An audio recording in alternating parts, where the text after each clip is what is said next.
সে already inactive, আমাদের দলের কার্যকলাপ থেকে সম্পূর্ণভাবে দূরে ছিল এবং আমরা জেলা কমিটির সিদ্ধান্ত অনুযায়ী লোকসভার পরে পরেই তার বিভিন্ন কার্যকলাপের কারণে তাকে আমরা সাইডে রেখেছিলাম।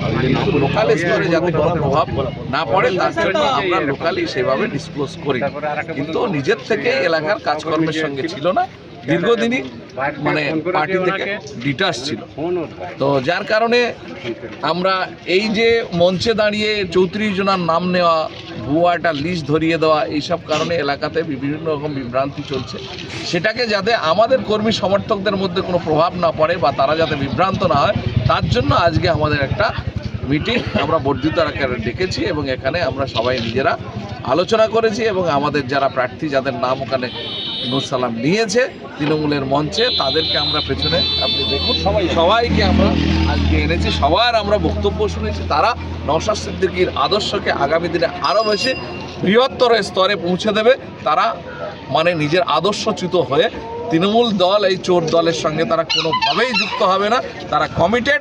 তাদের সেই কথা আজকে তারা আমাদের এই মিটিংয়ে তারা প্রকাশ করেছে।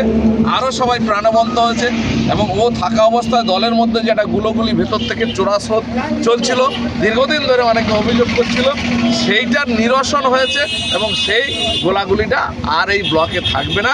সবাই প্রাণবন্তভাবে ঐক্যবদ্ধভাবে সংগঠনকে আরও মজবুত করবে এবং 26-এর লড়াইকে আরও বেশি উজ্জীবিত করবে। আমার নাম আব্দুল মালিক মোল্লা, আমি আইএসএফ দক্ষিণ চব্বিশ পরগনা জেলার সভাপতি।